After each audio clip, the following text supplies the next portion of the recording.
Assalamualaikum warahmatullahi wabarakatuh. Mohon izin Yai, Gus. Saya di sini mau tanya, selain sebagai pelajar santri, saya juga sebagai seorang mahasiswi di salah satu universitas di Surabaya. Yang saya tanyakan sebagai pemuda milenial, kita semua tahu bagaimana keadaan demokrasi negara Indonesia saat ini. Yang saya tanyakan, bentuk dari hubul waton minal iman. Hubul waton di sini, bolehkah saya sebagai seorang mahasiswi menyuarakan pendapat saya, berjuang bentuk ijtihad demi keadilan berupa demonstrasi?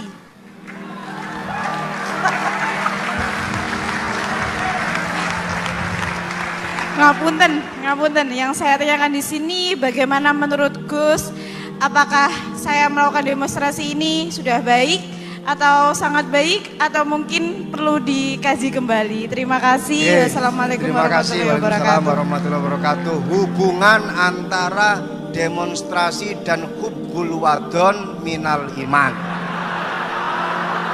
Hah? Oh ya, hubbul wadon minal iman. Monggo Gus.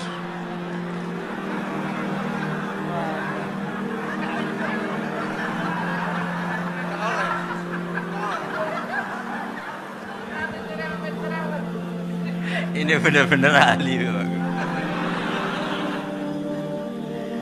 Begini kan, demonstrasi itu kan makna pokoknya itu kan apa?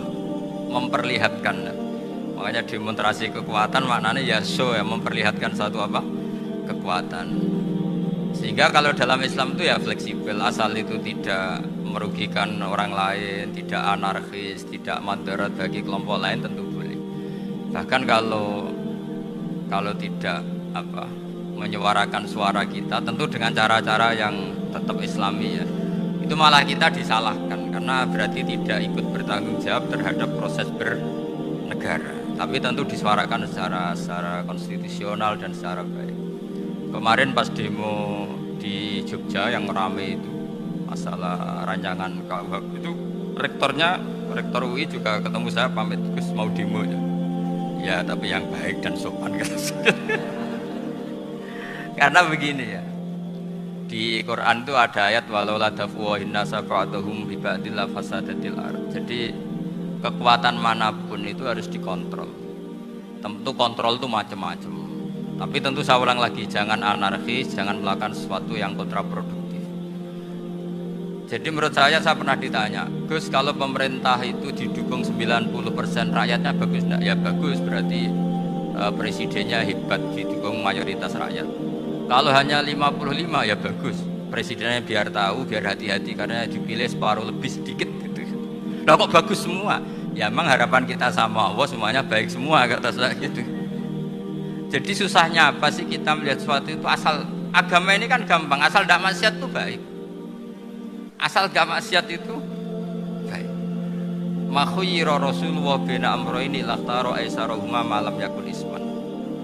Jadi demo itu bukan, nah kalau demo yang diharamkan sebagian fatwanya ulama tentu yang maknanya yang anarkis. Kalau yang dihalalkan tentu maknanya yang tertib. Itu biasa dalam hukum fikih. Rasulullah ngendikan A, mahmalnya seperti ini.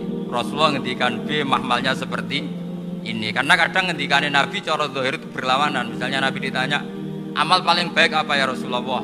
Nyaur utang gitu. Karena biasa yang ngemplang mungkin yang tanya itu tukang. Tapi kadang Nabi jawab birrul walidain. Kadang jawab as-sholat li awwali waktiha. Karena penanyanya ini beda. Gimana? Ya, cinta kok atau sholat kata beliau. Kan gitu. Jadi ini penting saya utarakan karena zaman Nabi itu ya biasa Nabi misalnya ngendikan sesuatu itu. Terus ada juga sahabat yang memperlihatkan pendapatnya. Tapi tidak niat bantah. Masyhur itu dalam tarikh. Saya beri contoh yang masyhur itu. Nabi pernah sholat duhur itu 2 rakaat. Sebagian riwayat mengatakan asar, tapi yang lebih kuat itu duhur. Setelah 2 rakaat Nabi sholat itu akabirus sahabat papan atas itu tidak ada yang ngendikan karena mereka sopan semua, tahu etika. Setelah Nabi pulang sudah dekat pintu, ada sahabat yang berdiri. Ya Rasulullah, aku siroti sholatu amnasita. Ini sholat model kosor apa engkau lupa? Tapi sahabat yang nggak tanya ini niatnya malah lebih agak-agak buruk.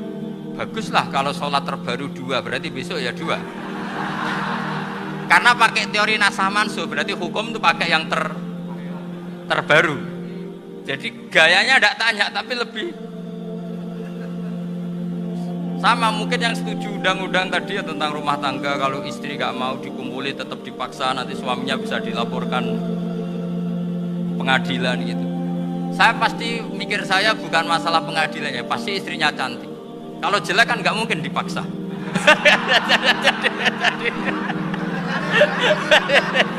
Ini ketularan.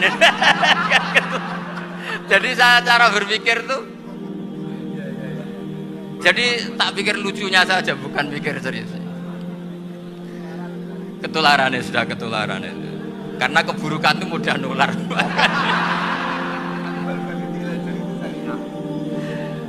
Akhirnya Nabi kembali lagi, enggak, kullu dzalika lam yakun, semua itu enggak terjadi.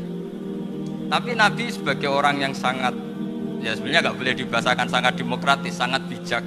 Nabi kembali lagi ke mimbar terus tanya, ahakun makolahu Dzulyatain, apa betul yang dikatakan Dzulyatain tadi? Kata sahabat semua, betul ya Rasulullah, tadi engkau sholat hanya 2 rakaat. Nabi kemudian takbir lagi, meneruskan 2 rakaat terus salam. Artinya kalau demonstrasi itu dengan makna mengutarakan pendapat dengan cara yang dijamin konstitusi, ya itu kan normal-normal saja, nggak ada masalah. Saya pernah dari Reno Bapak itu ada pertanyaan yang benar-benar mengusik saya. Ada orang miskin datang ke Bapak, Pak Yai, jadi wong melarat itu ora enak. Sajane ya wis suwe dadi melarat ora enak. Itu pas Ramadan. Kenapa kata Bapak? Bapak saya itu teman akrabnya Gus Ali, itu senengannya ya guyon, mau meninggal aja masih guyon. Bapak itu guyon terus. Kenapa ya? Sudah puasa nggak makan, buruh orang macul itu kan berat. Mau istirahat nggak boleh karena buruh orang. Enak jadi wong sugih puasa diam di rumah gini-gini. Terus kata bapak saya, enak wong larat. Jadi wong sugih nak puasa berat. Kok sakit ya? Besok mangan pecel, awan rawon, engkok sore sidik sate. Jadi yang harus ditinggalkan itu banyak. Nak sampean kan biasa meninggalkan itu semua. Semenjak itu dia, oh iya, nak ngono podo-podo abot. Jadi hasutnya pada orang kaya terus gak ada. Nah ini pentingnya ilmu, jadi pentingnya pendamping tadi itu. Setelah diberi jelasan, oh maturuni ternyata podo-podo abot gitu. Dia nggak tahu susahnya jadi orang kaya. Ya sama seperti tadi, ya saya puasa, kerja gini-gini, bojo sitok elek, terus dari yang bojone 4 cantik semua abot aku.